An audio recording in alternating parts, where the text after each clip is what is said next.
आप देख रहे हैं राष्ट्र न्यूज चैनल। राजस्थान में इन दिनों धरती के भगवान कहे जाने वाले डॉक्टर्स के लगातार मामले देखे जा रहे हैं। जोधपुर से एक मामला आया, कोटा से भी एक मामला आया और पिछले दिनों करंट लगने से उदयपुर में एक डॉक्टर का निधन हुआ। डॉक्टर रवि शर्मा का असामयिक निधन हम सभी को झकझोरता है, सोचने पर मजबूर करता है और मानवता को लेकर जो हमारी ड्यूटी हुए उस पर भी कहीं न कहीं सवाल खड़े करता है। एक सबसे बड़ा दुर्भाग्य ये भी है कि उदयपुर में जब ये घटना हुई है तो कोई भी सामाजिक संगठन या किसी भी सिस्टम से जुड़ा हुआ व्यक्ति इस घटना को लेकर इंसाफ के लिए आगे नहीं आया है। पीड़ित परिवार का रो रो कर बुरा हाल है।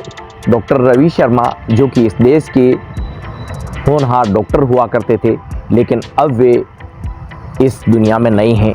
दुर्भाग्य ये है कि उनको इंसाफ को लेकर उनके साथी डॉक्टर्स को कड़ी मशक्कत करनी पड़ रही है और दो बार पोस्टमार्टम किया जा रहा है।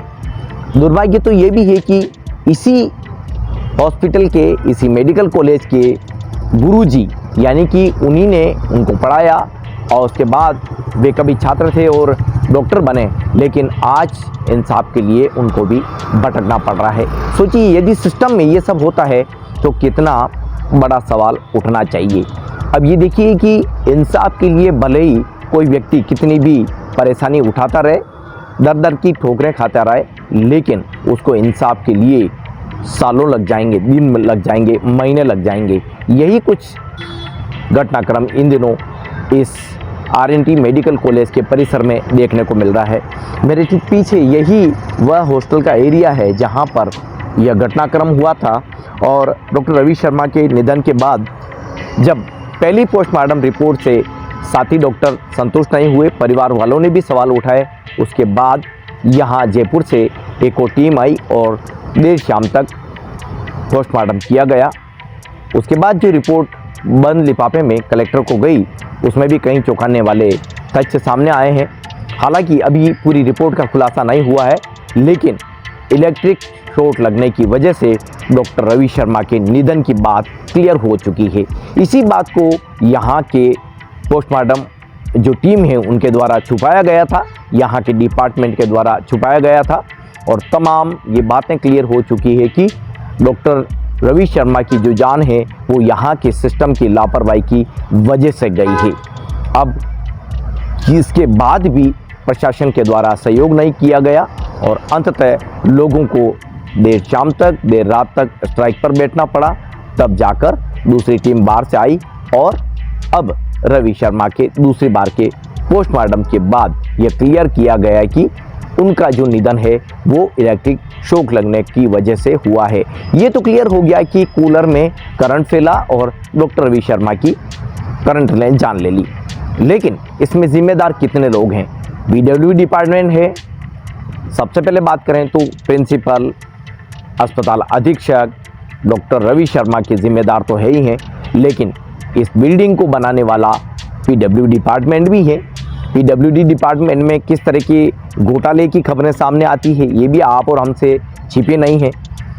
इसके अलावा भी यहाँ सिस्टम में जो लोग आते हैं वे तमाम लोग इस घटना को लेकर जिम्मेदार हैं।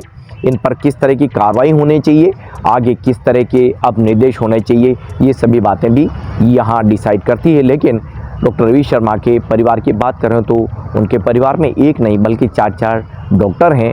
बावजूद उसके इस बिल्डिंग में वे कभी पढ़ा करते थे, यहीं से वे डॉक्टर बने थे और इसी बिल्डिंग के जो परिसर में जो हॉस्टल है उसी में उनके कज़न ब्रदर के यहाँ रुके हुए थे। इसी दौरान घटनाक्रम हुआ और करीब 4 दिन पहले उनका निधन हो गया। ये सभी के लिए बहुत दुर्भाग्यपूर्ण है। ये घटना चौंकाने वाली भी है और समाज को देखिए, हम समाज की बात करते हैं ना, समाज किससे, आपसे और हमसे बनता है, लेकिन डॉक्टर रवि शर्मा के इस करंट लगने के घटनाक्रम में उदयपुर का कोई सामाजिक संगठन बाहर नहीं आया, इंसाफ के लिए बात नहीं हुई। कांग्रेस की बात छोड़िए, बीजेपी की बात छोड़िए, संगठन के लोगों के द्वारा भी इस तरह के मानवीय पहलू को ध्यान में रखते हुए कोई बात आकर आगे नहीं रखी गई है। यदि ऐसा कुछ रहा तो समाज का क्या होगा? और धरती के भगवान कहे जाने वाले डॉक्टर का क्या होगा, जो आम लोगों को जीवन देते हैं। जब बीमारी होती है, जब घटना होती है, तो इसी दौरान डॉक्टर उन्हें सबसे पहले ट्रीटमेंट देते हैं। लेकिन इस दुर्घटना में जब डॉक्टर रवि शर्मा का निधन हुआ तो उसके बाद कोई सामाजिक संगठन तो बाहर नहीं आया, लेकिन आप विपक्ष को देख लीजिएगा, कांग्रेस का कोई व्यक्ति नहीं है, बीजेपी कांग्रेस भी नहीं होना चाहिए। मानवता के नाते तो सभी को साथ आना चाहिए, लेकिन ये यहाँ देखा नहीं जा रहा है। अब पोस्टमार्टम रिपोर्ट क्लियर की जा रही है। डॉक्टर रवि शर्मा के परिवार में जो लोग हैं उन्होंने भी सिस्टम पर सवाल उठाया है, और आखिर इंसाफ के लिए क्या होगा। यहाँ के जो स्टूडेंट्स हैं, यहाँ के जो डॉक्टर्स हैं, वे लगातार अपनी विभिन्न मांगों को लेकर यहाँ पर स्ट्राइक करते हुए देखे जा रहे हैं। यही पीछे का जो एरिया है, अभी स्ट्राइक के दौरान की तस्वीरें हम आपको कैमरे में बता पा रहे हैं। और देखिए, एक बड़ी बात ये भी है कि अब दूसरे छात्रों का क्या होगा, दूसरे डॉक्टर्स का क्या होगा, किस तरह की सुरक्षा उनके लिए सुनिश्चित की जानी चाहिए, ये तमाम बातें भी यहाँ स्ट्राइक के दौरान की जा रही है। आरएनटी मेडिकल कॉलेज में पढ़ने वाले देश दुनिया के जो लोग हैं, वे सुरक्षा महसूस तभी सही कर पाएंगे जब सिस्टम में भी सुधार होगा। ये तो बातें हम कर ही रहे हैं, लेकिन थोड़ा सा डर रहा है इस अस्पताल का भी बता देते हैं। हर 1-2 साल में एक नई बिल्डिंग बनकर तैयार हो जाती है, और फिर 1-1.5 साल निकलता है, उसी बिल्डिंग में बड़ी सी दरारें आने लग जाती है, पानी टपकने लग जाता है, और यही कहा जाता है कि साहब मटेरियल सही यूज़ नहीं हुआ है और बजट में घोटाला हो गया है। लेकिन ये घोटाला किया किसने? आपने, हमने, इसने, उसने, यही सब लोगों ने किया है। सिस्टम में रहने वाले लोगों को कहीं न कहीं इस तरह के बिल्डिंग निर्माण को लेकर भी कहीं न कहीं पाबंद किया जाना चाहिए, तभी जाकर जो हादसे है उन्हें भी रोका जा सकेगा। जो बजट का घोटाला है, जो बजट को लेकर जो कई बार प्रश्न चिन्ह लगते हैं, उनको भी सुनिश्चित करना होगा। डॉक्टर रवि शर्मा का निधन एक डॉक्टर का निधन नहीं है, ये सिस्टम पर सुरक्षा को लेकर सवाल खड़ा करता है। और अब एक बड़ा पहलू आता है, वह है जो दोषी लोग हैं उनको सज़ा दिलाना, और जो निर्दोष लोग हैं उनको इंसाफ दिलाना। यही एक बड़ा सवाल इसमें बच जाता है। पुलिस को तमाम पहलुओं को ध्यान में रखते हुए इस घटनाक्रम में, इस दायरे में आने वाले लोगों पर एफआईआर कड़ाई से करनी चाहिए।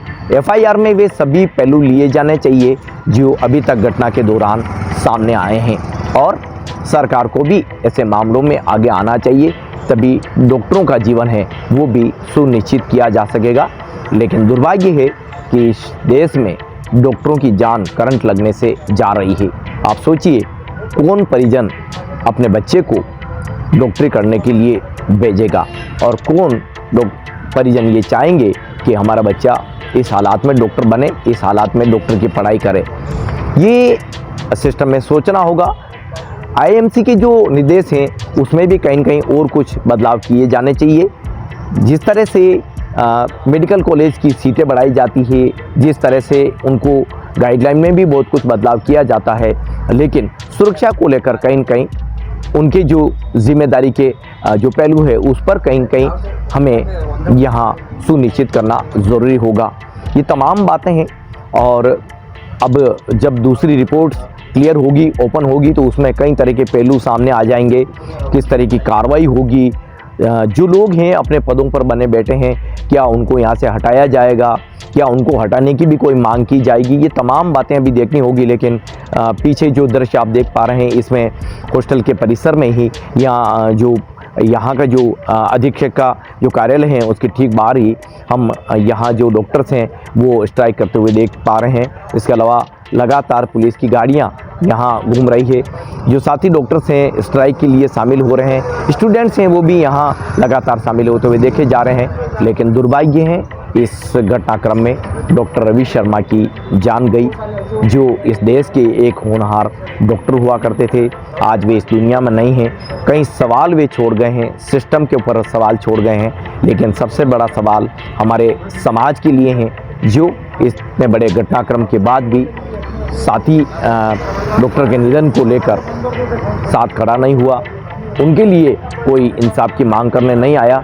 यदि अब हम कांग्रेस बीजेपी की बात करें तो देख लीजिए, यदि ये कार्यकाल कांग्रेस का होता तो शायद बीजेपी सड़कों पर होती, लेकिन आज सत्ता में बीजेपी है, कोई भी बड़े जनप्रतिनिधि इस घटनाक्रम को लेकर आगे नहीं आ रहे हैं। किसी भी जनप्रतिनिधि के द्वारा ये कड़ाई से बात नहीं उठाई जा रही है कि आखिर इतने बड़े घटनाक्रम के पीछे का जो जिम्मेदारी होनी चाहिए वो किसकी है, दोषी लोगों को किस तरह का पनिशमेंट दिया जाना चाहिए।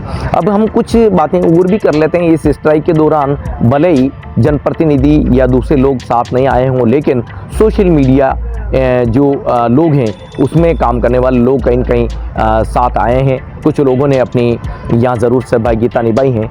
जैसा कि एक उदयपुर में चौपाल ग्रुप चलता है, तो यहाँ के एडमिन हैं दिनेश भट्ट, वे इस पूरे प्रकरण को लेकर डिस्कस करते देखे जा रहे हैं। उनके कुछ साथी लोग हैं, वे भी लगातार इस घटनाक्रम को लेकर आगे आए हैं।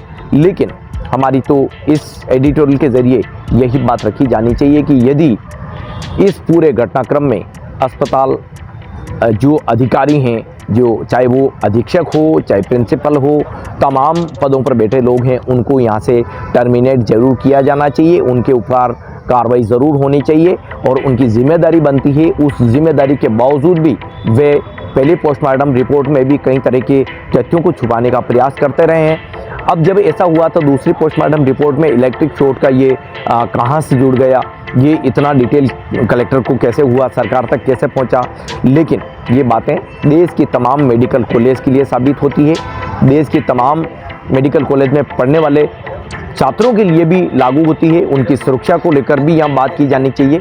उसके अलावा जो मेडिकल कॉलेज में अव्यवस्थाएं हैं उनमें भी कहीं न कहीं सुधार किया जाना चाहिए। यदि हम आरएनटी मेडिकल कॉलेज इससे जुड़े हुए हॉस्टल की बात करें तो बहुत ज़्यादा सुरक्षा नहीं है। यहाँ तमाम सुरक्षा को लेकर भी बातें होनी चाहिए। यही बातें एडिटोरियल में हम आज आपसे कर रहे हैं, लेकिन कहीं न कहीं सरकार को अब यहाँ ध्यान लगाना होगा। और जिस तरह की मौत डॉक्टर रवि शर्मा की हुई है, इस हादसे को न सिर्फ हादसा मानना चाहिए बल्कि इसको कोई एक बड़ा स्टेप लिया जाना चाहिए। इसको ध्यान में रखते हुए बहुत बड़े निर्णय किए जाने चाहिए, तभी इन छात्रों की सुरक्षा हो सकेगी, डॉक्टर की सुरक्षा हो सकेगी। और एक डॉक्टर को जब हम धरती का भगवान कहते हैं तो उसी के पेलर में उनकी सुरक्षा को सुनिश्चित किया जाना चाहिए। अब देखना ये होगा कि इस सिस्टम में आने वाले लोगों को किस तरह से टर्मिनेट किया जाता है, उनके ऊपर किस तरह की कार्रवाई हो पाती है, किस तरह के पुलिस प्रकरण दर्ज करती हैं, क्या क्या धाराओं में मामले दर्ज होते हैं, क्या क्या तथ्यों को एफआईआर में ऐड किया जाता है। पहले वाली एफआईआर है उसको कितना जुटला दिया जाएगा, दूसरी वाली एफआईआर को कितना मान लिया जाएगा। ये तमाम बातें हैं, बिना दाव पेच के इसमें कार्रवाई होनी चाहिए और डॉक्टर रवि शर्मा की जान बेकार नहीं जानी चाहिए। यही हम कह रहे हैं। सिस्टम में भी यही होना चाहिए कि डॉक्टर रवि शर्मा की जान को अनर्थ नहीं जाने देना चाहिए, उससे सबक लेना चाहिए और दोषियों को कहीं न कहीं दंडित ज़रूर किया जाना चाहिए। दोस्तों, इस तमाम घटनाक्रम को लेकर आप क्या कहते हैं? सिस्टम में आने वाले लोगों पर किस तरह की कार्रवाई होनी चाहिए? अपनी प्रतिक्रिया चैनल के कमेंट बॉक्स में ज़रूर दीजिए। ईश्वर उनको आत्मा को शांति दे, यही हम प्रार्थना करते हैं। ओम शांति।